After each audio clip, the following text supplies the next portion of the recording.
बिस्मिल्लाहिर्रहमानिर्रहीम, अस्सलाम वालेकुम। आप देख रहे हैं स्पोर्ट्स फ्लिक्स, मैं हूं हमजा शफीक। तो जनाब, कौमी टीम यूरोपियन मिशन पर मौजूद है। पहला टी20 मैच आयरलैंड के खिलाफ हारने के बाद दूसरा टी20 मैच जो कि 194 रन का एक बड़ा टारगेट सेट किया गया था आयरलैंड की जानिब से। टॉस पाकिस्तान ने जीता, पहले उन्हें बैटिंग की दावत दी, 194 का टारगेट दिया। बहरहाल वो टारगेट अचीव करने में कामयाब हो गए। फखर जमान और नो डाउट मोहम्मद रिजवान की जिस तरह से बैटिंग रही, उन्होंने टीम को जो है वो ये टारगेट, और एंड पर आजम खान के लाठीचार्ज ने जो जीत है वो पाकिस्तान की झोली में डाल दी। आयरलैंड जैसी टीम के खिलाफ सीरीज में कामयाबी बाबर 11 के लिए कड़ा इम्तिहान बन गई है। जिस तरह से हमने पहला मैच हारे हैं, मेन फास्ट बॉलर्स की खूब धुलाई भी जारी है। वर्ल्ड कप से कबल टीम की तैयारियों पर अब बिग क्वेश्चन मार्क। मैच में कामयाबी के बाद बाबर आजम टी20 में सबसे ज्यादा मैचेस जीतने वाले कप्तान बन गए हैं और 300 विकेट्स कंप्लीट हो गई जी शाहीन शाह अफरीदी की। ये दोनों रिकॉर्ड्स बने, जिस पर चेयरमैन पीसीबी मोहसिन नकवी, जो कि इस वक्त खुद भी आयरलैंड में मौजूद हैं, उन्होंने कुछ तोहफे भी दिए हैं, शर्ट्स वगैरह दी गई हैं। इसके अलावा जी बात करनी दूसरी जानिब, जो 13 साल बाद अजलान हॉकी का फाइनल खेलने के बाद हॉकी टीम जो वापस आ गई है, तो उस हवाले से बात करेंगे अपने इसी शो में। अभी बात करते हैं क्रिकेट पर। फॉर्मर कैप्टन सलमान भट्ट साहब हमारे स्टूडियो में मौजूद हैं। Welcome to the show Bhatt साहब।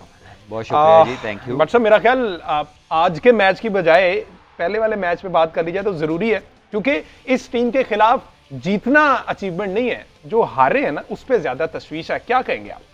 देखिए, ऑब्वियसली लाइक न्यूजीलैंड सीरीज, हर एक ने सोचा था कि आयरलैंड से जाएंगे तो बड़ा कन्विंसिंगली या इजीली आप जीत जाएंगे, but at the same time हमने ये भी सुना था कि हेड कोच ने कहा कि किसी को इजी नहीं लेना, हमने आयरलैंड को इजी नहीं ले सकते। बट आई थिंक कि आयरलैंड ने पाकिस्तान को थोड़ा सा सरप्राइज किया, क्योंकि जब द वे दे चेस्ट, पहले 10 ओवर्स में वो बड़ा कंफर्टेबल थे, उन्होंने अपनी पार्टनरशिप को लगाया और बहुत ज़्यादा तेज़ नहीं खेला, लेकिन आखिरी 10 ओवर्स में उन्होंने पिक एंड चूज़ किया, और चूज़ किया उन्होंने पाकिस्तान के लेग स्पिनर शादाब को। उसके दे वेंट आफ्टर हिम और उसको उन्होंने खासे रन्स किए, 50+ रन्स उसके 4 ओवर्स में, और वहीं उनके ही एक ओवर में 23 से 24 रन बने जब मैच अपसाइड डाउन हुआ। और पाकिस्तान की आई थिंक कि उसमें मल्टीपल मिस्टेक्स थी। अगर आप बैटिंग में देखें तो पहली विकेट गिरने के बाद जो है रिजवान के रन आउट होने के बाद एक पार्टनरशिप डेवलप हुई, जिसके बाद जब फखर आते हैं तो 18 गेंदें खेलते हैं और 20 रन करते हैं। हाँ। और वो मिडिल पीरियड था लॉन्च का। जैसे उन्होंने सेकंड मैच में आते साथ ही मारी, उसमें लकी भी रहे, लेकिन जब लगनी शुरू हुई तो बिल्कुल आयरलैंड जो थी वो एक तरफ, मतलब कह लीजिए कि जैसे एक सहम सी जाती है एक टीम, ना कैच हो रहा था, ना समझ लग रही थी बॉल किधर कर रहा, उन पे प्रेशर का शिफ्ट आया। तो वो प्रेशर का शिफ्ट ही लाना चाहिए था पहले मैच में, लेकिन पहले मैच में ऐसे लगा कि जैसे अश्योरेंस की कमी होती है ना, आप खेलने जाते हैं तो आपको लगता है कि पता नहीं मेरी लगनी नहीं लगनी, लेकिन सेकंड में था डू और डाई, लगता है कोई ऐसी बातचीत हुई होगी कि करना तो करो, नहीं तो हम सोच रहे हैं कुछ, और उसके बाद फिर हमने देखा कि वो एक उन्होंने अनलीश किया और आखिरकार उनकी लगनी शुरू हो गई। लकी भी रहे, कैचेस भी ड्रॉप हुए, but that is part of the game. So I think fearless approach जो है ये बेहतर अप्रोच है, और पहले मैच में थोड़े टेंटेटिव थे, बॉलिंग थी, तो आई थिंक सेकंड मैच का जो चेंज था ना वो भी रेलेवेंट इसलिए नहीं था सिर्फ कि शादाब से बॉलिंग नहीं हो रही, आई थिंक स्पिन भी नहीं हुआ इस पिच के ऊपर। स्पिनर्स को कोई ऐसी मदद नहीं मिली कि जिसे देख के आप इनकरेज हुए हो कि यहाँ पे आप स्पिनर खिला दें, और बल्कि उन्हें छोटी ग्राउंड है, आसानी से बड़े हिट लग रहे थे।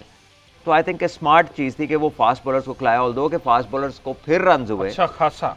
हाँ जी, लेकिन ये है कि अब यही बॉलर्स है जिन्होंने खेलना है आगे जाके, और वी डोंट नो कि उधर बाउंड्री साइजेस क्या होंगे, क्या होगा क्या नहीं होगा, लेकिन यूएसए में एक्सपेक्ट किया जा सकता है छोटी ही हो, शायद एंटरटेनिंग पर्पस, लेकिन इनको एक्यूरेट बॉलिंग करनी होगी। पाकिस्तान की डेथ बॉलिंग जो है वो, और आखिर के जो ओवर्स हैं या इवन मिडिल में, वो पाकिस्तान ना रन रेट को रोक पा रहा है और ना विकेटें ले पा रहा है। तो यहाँ पर आई थिंक कंसंट्रेट करने की ज़रूरत है, और 2021 के दिसंबर से लेके अब तक पाकिस्तान ने कोई सीरीज़ नहीं जीती, तो ये बायलैटरल सीरीज में मौका, बीच में एक ट्रायंगुलर जीती थी इन्होंने न्यूजीलैंड में वर्ल्ड कप से पहले, बांग्लादेश न्यूजीलैंड पाकिस्तान की, तो उसके अलावा कोई बायलैटरल नहीं जीती। मुझे समझ नहीं लगती ये स्टैट कहाँ से निकालते हैं जी, सबसे ज़्यादा ये करने वाले कप्तान हो गए, सबसे ज़्यादा वो आप ही हैं सबसे लंबे कप्तानी करने वाले, तो लामाला आप ही कप्तान होंगे सक्सेसफुल, और तो किसी ने की नहीं है।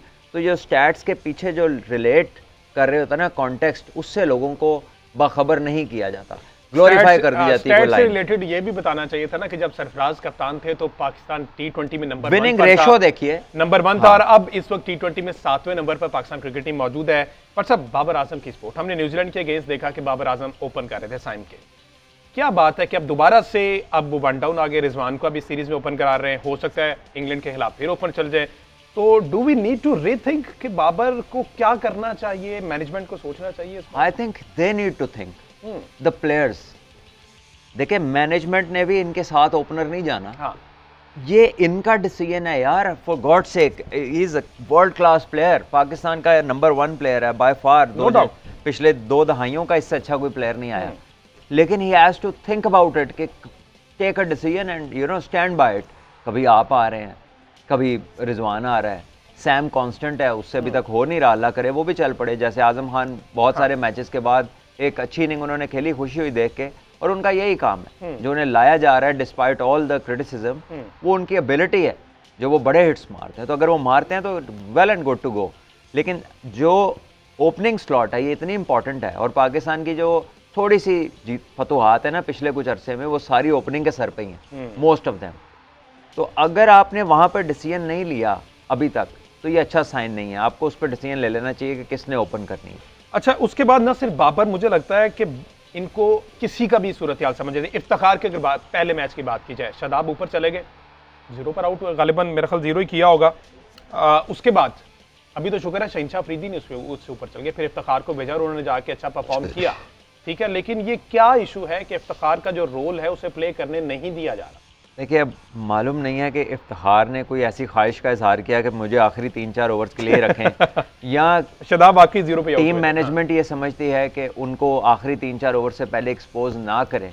लेकिन जितना हम उनको जानते हैं फर्स्ट क्लास क्रिकेट से, डोमेस्टिक क्रिकेट से और इंटरनेशनल में भी, वो कैपेबिलिटी है लंबा खेलने की। वो पहले ओपनर होता था, बड़ी बड़ी सेंचुरियां करता रहा है वो डोमेस्टिक क्रिकेट में। अच्छा। तो न जाने क्यों अब 3 ओवर से ज़्यादा लगता है उनको कि एक अरसा दराज है उनके लिए, और उनको नहीं भेजा जाता, जबकि वो ऐसा प्लेयर है जिसको भेजा जा सकता है और वो लंबी इनिंग भी खेल सकता है।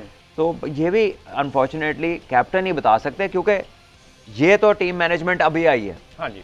इनसे चंद दिन पहले कोई और थी, उनसे चंद दिन पहले कोई और थी, लेकिन इफ्तिखार और ये टीम और ये कप्तान कब से चले आ रहे हैं? 2-3 साल से यही पैटर्न चला आ रहा है।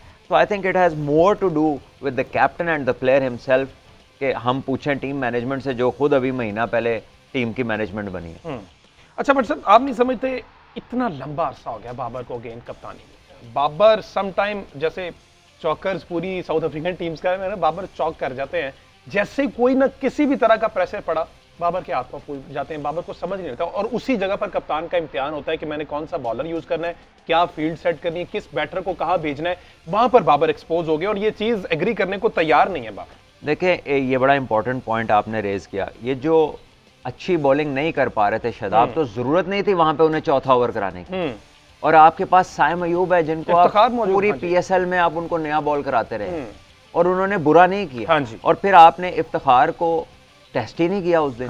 और अगले ही मैच में जब इमाद वसीम को 3 ओवर में 21 रन बने, आपने उसको चौथा ओवर नहीं कराया। अगर साइम को 1 ओवर में 7 बने हैं, तो आपने उनको अगला ओवर नहीं करवाया। तो आप ना तो अपने रिसोर्सेज को फुली यूटिलाइज कर पा रहे हैं, और ना ही आप उनको कॉन्फिडेंस दे पा रहे हैं कि यार अपना स्पेल तो कंप्लीट करो।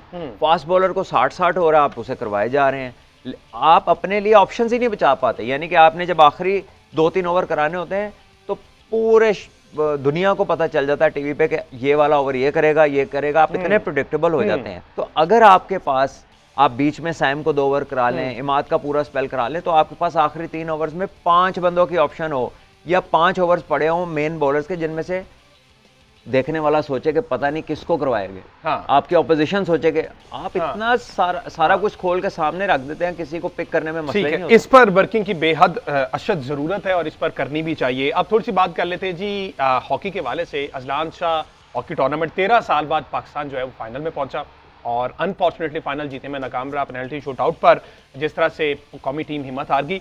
राना मुजाहिद सेक्रेटरी PHF हमारे साथ मौजूद है टेलीफोन लाइन पर। राना साहब, बहुत शुक्रिया आपके वक्त का। राना साहब, सबसे पहले तो टीम परफॉर्मेंस सेटिस्फाइड है जिस तरह से पाकिस्तान हॉकी टीम ने परफॉर्म किया अजलान शाह में? जी हाँ, पहले सबसे तो मैं अल्लाह का शुक्र अदा करता हूँ जी कि पाकिस्तान टीम ने बहुत देर बाद एक अच्छा खेल खेला, जिससे बहुत अच्छे रिजल्ट भी आए, और टीम में यूनिटी भी नजर आई, और टीम में कुछ करने की एक उमंग भी पैदा हुई। अच्छा, राना साहब क्या समझते हैं गवर्नमेंट को किस तरह से अब सपोर्ट करना चाहिए? क्योंकि जो लड़कों ने तो शानदार परफॉर्मेंस का मुजाहरा कर दिया, अनफॉर्चुनेटली जीत नहीं पाए। अब क्या आप रिक्वेस्ट करेंगे, क्योंकि अब फोकस किया जा रहा है स्पोर्ट्स पर इस गवर्नमेंट में, तो क्या आप तजावीज़ पेश करेंगे गवर्नमेंट को कि हॉकी को किस तरह से सपोर्ट करें? सबसे पहले तो जी मैं मियां शहबाज शरीफ साहब जो वज़ीर-ए-आज़म पाकिस्तान है, उनका शुक्रिया अदा करूंगा। एहसन इकबाल साहब का शुक्रिया अदा करूंगा, राना मशहूर साहब का शुक्रिया अदा करूंगा कि उन्होंने हमारे साथ बहुत ताउन किया। लेकिन अब जरूरत आ गई है कि पाकिस्तान हॉकी को जो फाइनेंशियल क्राइसिस रहता है उससे बाहर निकाला जाए, और उसके लिए मेरी सबसे पहली तजवीज़ है कि जैसे हमारा कौमी बजट है इसी तरह ये हमारी कौमी खेल है, इसके लिए एक मखसूस बजट रखा जाए और उसके सालाना उसके बाद ऑर्डर किया जाए। और मैं समझता हूँ यही एक तरीका है, जैसे इंडिया ने अपने आप को बिल्ड किया है, इंडिया ने भी इसी तरीके से अपने आप को ऊपर लाया कि वो 3 अरब रुपया इंडियन खर्च कर रहे हैं, और पाकिस्तान हॉकी ने अगर 1 अरब रुपया साल का खर्च ना किया तो फिर जो ये माहौल बना हुआ है हॉकी का शायद फिर आपको नजर मत आए। तो मैं यही रिक्वेस्ट करूंगा आपके तौर से कि पाकिस्तान हॉकी में बहुत पोटेंशियल है, पाकिस्तान हॉकी प्लेयर्स में बड़े पोटेंशियल है, पाकिस्तान हॉकी कुछ काम करना चाहती है, इसके लिए फाइनेंस रिक्वायर है। इस वक्त ऐसा सिस्टम नहीं है जिससे पाकिस्तान हॉकी को सालाना बेसिस पे या मंथली बेसिस पे पैसा आता हो। तो उसके लिए एक ही सबसे बड़ी अच्छी चीज है कि ये कौमी बजट में कर दिया जाए, या कोई स्टेडियम जो है वो पाकिस्तान हॉकी को दे दिया जाए। अगर ये पॉसिबल नहीं है तो इसके लिए सबसे अच्छी बात है, अब आपको पता है कि छोटा सा भी रोड पे बनाना हो तो उसके लिए 1 अरब रुपया तो कोई चीज नहीं है। तो अगर आप अपनी कौमी खेल को सपोर्ट करना चाहते हैं, कौमी खेल को ठीक करना चाहते हैं, तो 1 अरब रुपए के करीब आप पाकिस्तान टीम को दे, पाकिस्तान हॉकी फेडरेशन को दे।